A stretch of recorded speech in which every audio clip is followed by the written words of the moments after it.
Okay, y'all, we're gonna rope off the whole damn facility, creating a full perimeter. You keep the loopy-loos across the street, and you tear gas anybody who looks at you. Welcome back to Battle of the Bald.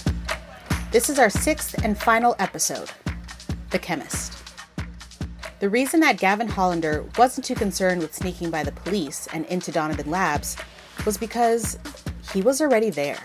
The Harry Boys had broken in several days ago to set up their makeshift studio in one of the unused labs. Oh, I got the whole thing on my security cameras. This is Mr. Charles Donovan from episode 1, the owner and building manager of Donovan Labs. Like a small army invading in the night, cracking open windows and shit. Thousands in property damage at this point. Unfortunately for Gavin Hollander's captors, which included yours truly, Charles Donovan was at home asleep and the facility didn't have overnight security. My phone was blowing up in the middle of the night, buzzing and making noise because I got a security system that alerts my phone and wakes up my damn dog. Usually it's just a squirrel or a raccoon trying to have sex with its reflection in one of the windows and bumping too hard on the glass. But that night I figured I might as well go and check it out. What Mr. Donovan discovered was that his facility had been completely taken over by the Harry Boys, and walking into his own building would be a suicide mission. A sign plastered to each and every door read in Sharpie, "Harry Boys only. Keep out." All right, Harry Boys, we are back at it in our new headquarters, Donovan Labs, which we may or may not have full legal permission to be using. Nobody better accuse me of not going the distance to entertain my audience. I'll tell you that much, because literally, listen. Harry Boys, meet the boys in blue. The HPD is outside. You think they're here for an autograph or something? Gavin Hollander was downright giddy for the attention he was getting. Many were calling on the owners of PornStop to shut down his account, but as they were receiving more hits on their site in one day than in the sum total of their history, they refused. There she is right outside. Margaret, my lovely lady. That big brain bitch is gonna save us all, making a one-time exception to our no girls allowed policy. Margaret stood outside with HPD, ensuring them that she was willing to comply with the group's demands and do her best to concoct a cure for Revitalize's disfiguring side effects. The police negotiator attempted to get at least one hostage released in exchange for Margaret, and to their surprise, Gavin agreed to release Sean's head of PR, Charlotte. It was so cool to be released from captivity. I felt like I was a celebrity on the red carpet, except everybody was cops. What was it like in there for you?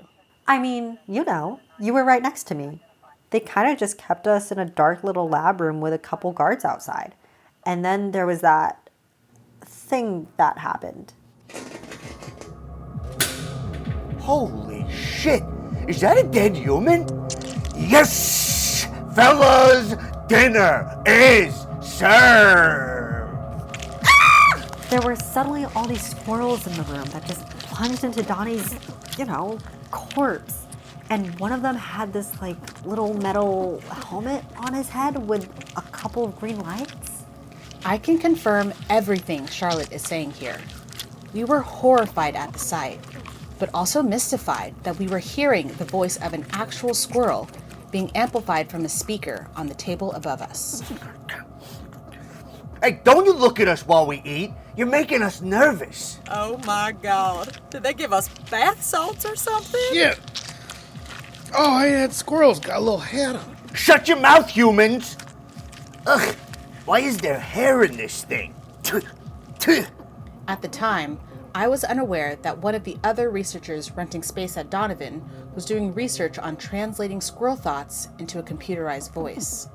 The talking squirrel seemed to be the leader of this group of hungry critters, and recognized that Bonny, Pistol, Charlotte, and myself were also victims held captive at Donovan.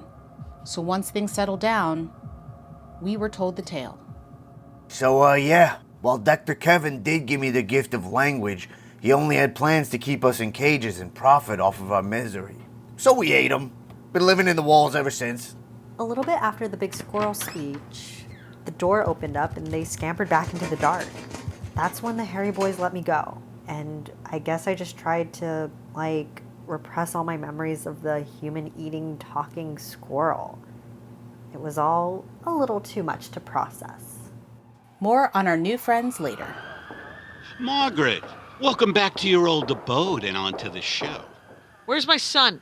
What do you mean? He's right here. Back in the laboratory, for the first time since Revitalize was invented, Margaret saw what had become of her son. His hair down to his feet, his eyes downcast amidst a drooping, unnaturally wrinkled face, swollen in spots, and bruised from a hairy boy beatdown. Sean! I really hope you can figure this out, Mom. I just want to be a balding idiot again, I swear. Well, let's see what we can do. I definitely can't run the lab all on my own. Be my lab assistant one more time? Yeah, right. I'll just screw things up. Normally, I would agree, but just follow my lead and we might be able to figure this thing out. Okay, then. You'll see this. That's how you end up with the whole country of beta male cuck babies. All these Kodak moments and too many hugs.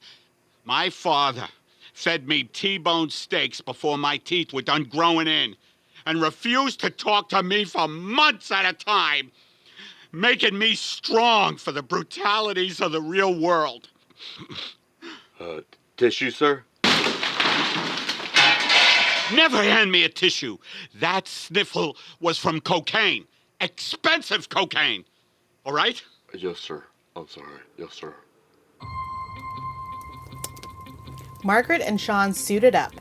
Long latex gloves, safety glasses, and white coats down to their knees. Going along with Gavin's religious metaphor, they had passed from confession to atonement. A woman wearing a white lab coat. Now, that used to make me extremely uncomfortable until I realized that both scientists and women are pathological liars. Now it makes me uncomfortable when a man wears one. I hope your audience is a patient one, Gavin. Science requires a good deal of trial and error. Literally, the cops are outside. So how about this? Every hour you don't have a solution to our little disfigurement, I go over to the captives we've still got and pour 10 cans of Revitalize down their gullet, like I did your driver. Gavin, be reasonable. There's no way we can work with that timeline. We'll never find a cure if you won't compromise, man. Remember, you just let a hostage go and now I'm here? Ever heard of No More Mr. Nice Guy? We need us some results now. It was clear to Margaret and Sean that Gavin wasn't going to budge on his timeline. Sitting in the hostage room, completely unaware of this deal, was Pistol, Bonny, and myself. We were dealing with something far more unusual. Humans! My scouts in the fence tell me that the monsters on the hole mean to kill you, and soon! Oh, shit. Hollander! Yeah, just thought you might want to know. Bye. Wait! What? There has to be a reason you and your squirrel friends, Soldiers. Squirrel soldiers. fellow squirrel soldiers, are still here. Maybe you've had some trouble getting out of here with your cute little hands because of the doors and windows? Maybe. Well, what if we made a deal here? Back in the lab, Margaret and Sean hurried through their work, knowing full well they were making zero progress. Mom, we've got maybe 45 minutes until, I know. Shut up. I'm thinking. Okay, cool. Well, while you're thinking, I'm gonna go over there and make it look like we know what we're doing. Stop whispering to each other. The live stream microphones are picking up everything. Just be a good little beta boy and mind your mother, Sean. Here, give me that. Gavin, I'm gonna need some testing rats over here. Hey, somebody get these weirdos some rats to screw with. 30 minutes left on the clock, everybody.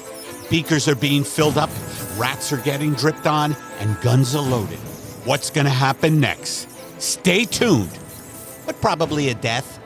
It was with about 20 minutes left to go when Margaret remembered something about her old days with Sean. Sean. Yeah, what's up?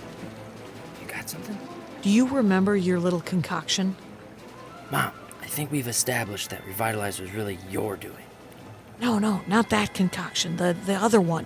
The one you made on your own. Pretty sure you called it... Shit, what's it called?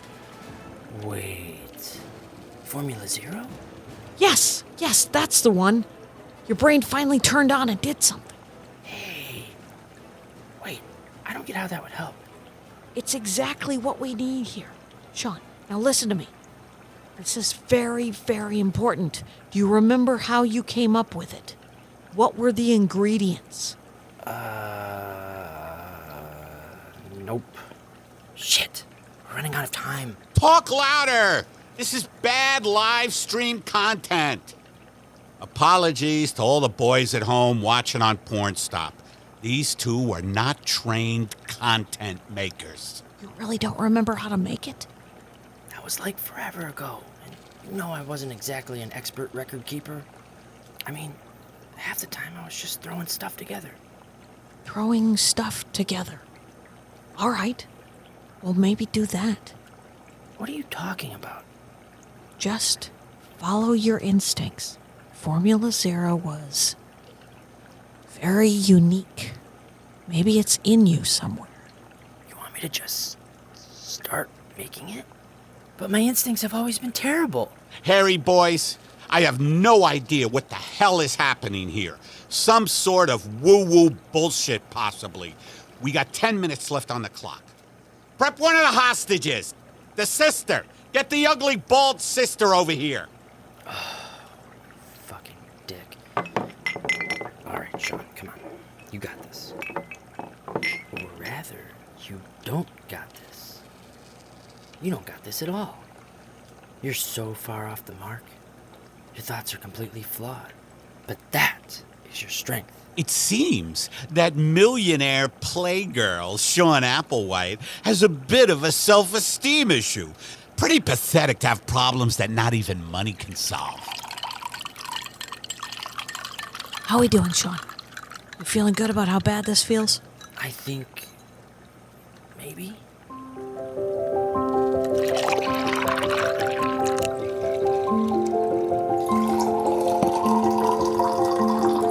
Margaret watched intently as Sean mixed together a seemingly random assemblage of ingredients, like watching a child mix all of the soda options into one big cup at a fast food place. The people in the room have said that Sean's eyes practically went blank as he entered a Zen-like trance, his hands moving about the cabinets for new ingredients like he was possessed by his former self. This is it. I'm pretty sure this is it. Are you sure? As sure as I can be. If memory serves me well, it does look pretty similar. 3 minutes remaining, Applewhites. What's the verdict here? This is it. Formula Zero. Dump a little bit of this stuff onto your head and bingo bango. Your negative revitalized symptoms should practically melt away. That right, Sean? I'd like a man's opinion, thank you very much. If you're looking for a solution to our problem, Gavin, that's it right there. All right, then. Seeing as you and I suffer from the same ailment, maybe we both apply the stuff at the same time, huh? Why should I be selfish, right? We really only made enough for one person to try it. It's okay. I'll use it too. Can't really recommend a formula if I wouldn't use it on myself. Quick reminder from episode 1 about the effects of Sean's so-called Formula Zero. Oh my god! Gross! What's happening to it? You melted the poor thing. I'm not a chemist. What do you expect? While Margaret was gearing up to help Sean and Gavin dump Formula Zero all over their heads, this was happening just down the hall. He wanted us to record this? Uh-huh. Why? It's not going to go out on the live stream. I don't know. It's probably for some behind-the-scenes thing, bonus content for the Patreon. Oh, hello there. Hush up, Daddy. We're here for you, actually, you bald freak. The guards both leaned down to pull Bonny to her feet, and at that moment... Now! 100 little red eyes lit up in the darkness at the back of the room. Whoa. Dude, What is that over there?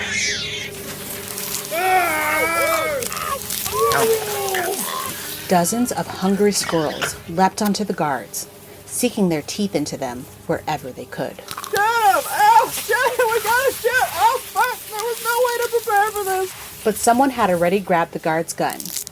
Me. Not today, motherfuckers! And yes, I know this move breaks the rules of objective journalism, but my own life was on the line. Whoa! Microphone lady's got a gun! Oh my god! Oh god, I've never bled this much before! The guards seemed to succumb to the thousands of tiny bites from this horde of lab critters. Yeah! Way to go, squirrel soldier friends! Okay, so, now what? Meanwhile, down the hall, the live stream had reached its climactic moment of truth as Gavin and Sean held cups of sloshing Formula Zero over their heads. Several of the hairy boys offered to stand in as the guinea pig to test the new formula, but Gavin would have none of it. I hold in my hands a new chemical, my dear, dear hairy brethren. The horrible damage that's been done to our faces and hair will be just as swiftly undone by the very same people. Sir, there seems to be a commotion down the hall. Shut up, this is a moment. Sean, once our great hero, then our sworn enemy. Will you join me in making this all right again? Will you abandon your status as a beta cuck weakling and embrace the truth of male superiority? Sure. Will you denounce the all-female remakes of classic guy movies like Ghostbusters and Ocean's 8? Fine. Will you denounce anti-male civil rights violations like ladies' nights at bars and stuff? Yeah. Let's just do this thing. The chemical might get stale. Okay. Here we go. Within a matter of seconds, a lot of things happened. Both Gavin and Sean doused their troll doll-like heads. Sean! But before much of the substance could cover Sean's head, Margaret tossed a liquid that she had a hunch could have a deadening effect on the acidic Formula Zero. It was called water. A few feet away, Gavin's head was now burning bright red from Formula Zero, the power of it surprising everyone in the room as it started to tear away at his hair, his skin, and eventually the bone that comprised his skull. Gavin Hollander's entire head was melting like a candle.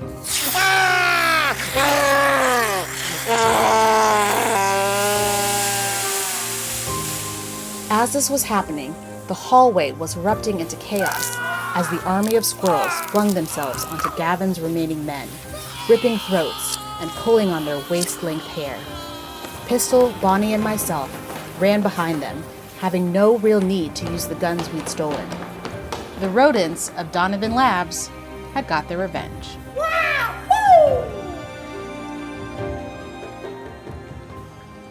Oh god. What just happened? I guess you're a chemist after all. Without their leader, the hairy boys crumbled. The few that weren't devoured by squirrels surrendered immediately. They preferred to retreat back behind their computers where they could safely hate. But instead, they were going to jail. Hey, Mom. Is there a spot on my head? Would you look at that? You got your bald spot again. It's good to be back.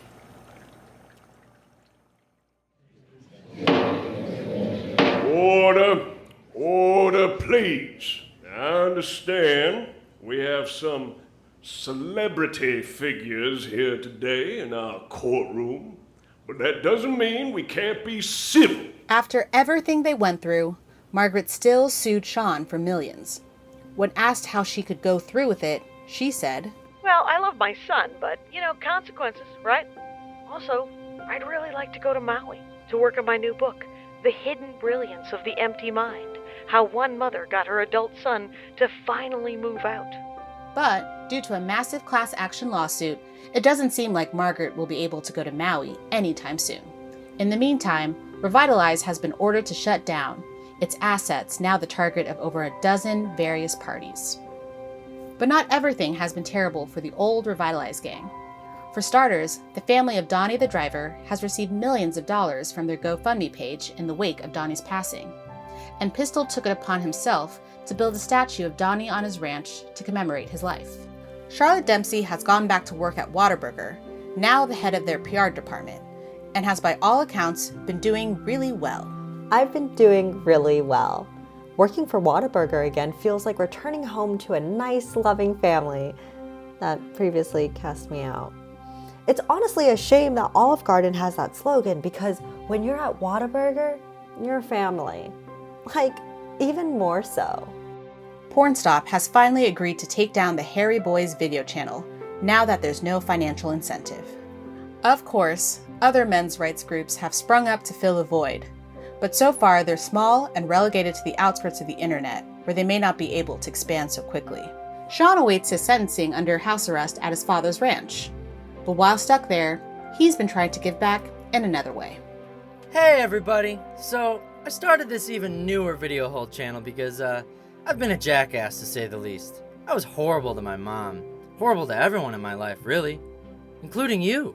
With his new video series, Sean decided to try to get at the root of the problem that eventually led to the Battle of the Bald. Look, I remember the day I realized my hairline was receding. Somebody at school pointed it out. Said I had a 5 head. Such a succinct numerical jab. Sean still had the overlong, out-of-control hair growth and the sagging face. An independent team of people has been working to find a cure. They seem to believe that the drug's bizarre side effects are accelerated by stress. But in the meantime, Sean wanted his fellow baldies to know that the real work was internal. There's always gonna be a certain percentage of people out there who are just pieces of shit about the way people look, you know? My sister Bonny taught me to say fuck 'em, and to stop playing their game. It gets a little preachy, to be honest. But while the world waits for the real cure, he had found a way to be genuinely useful to other people for the first time in his life. And he also found a way to monetize it. Hi, I'm Sean Applewhite, and I'd like to introduce you to a brand new CBD oil called Flap Cream. So many of my Revitalize customers are now experiencing incredible discomfort due to my product's face disfiguring side effects. Well now, they don't have to feel quite so awful, because with Flap Cream, the CBD will soothe those hard to reach, crusty, inward-facing crevices. That feels amazing. Hey, son, your skin flaps are looking good today.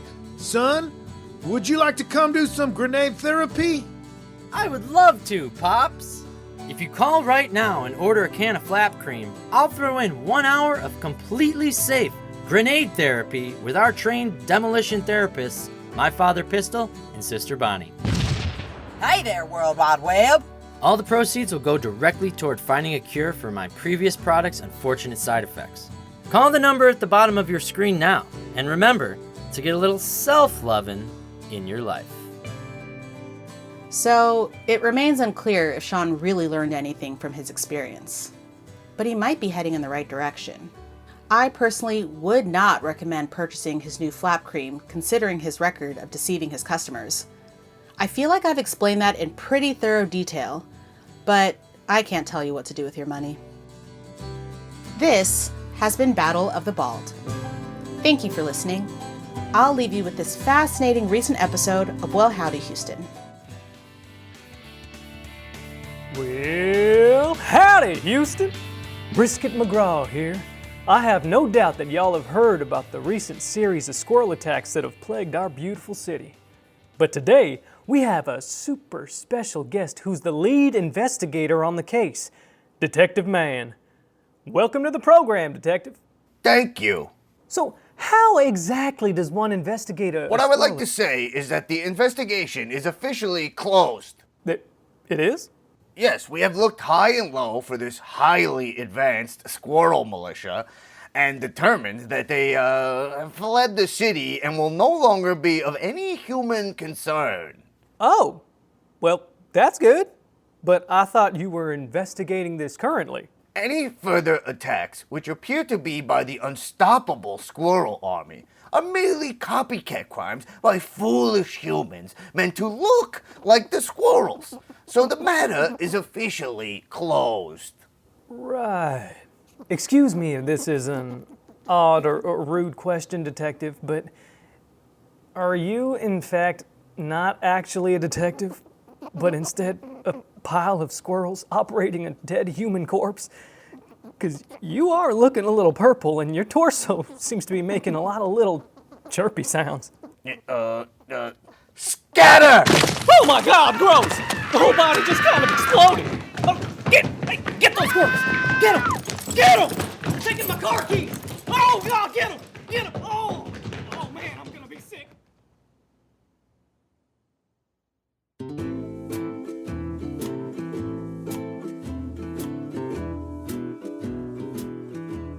Battle of the Bald was written and produced by Tyler Eaton, who is me.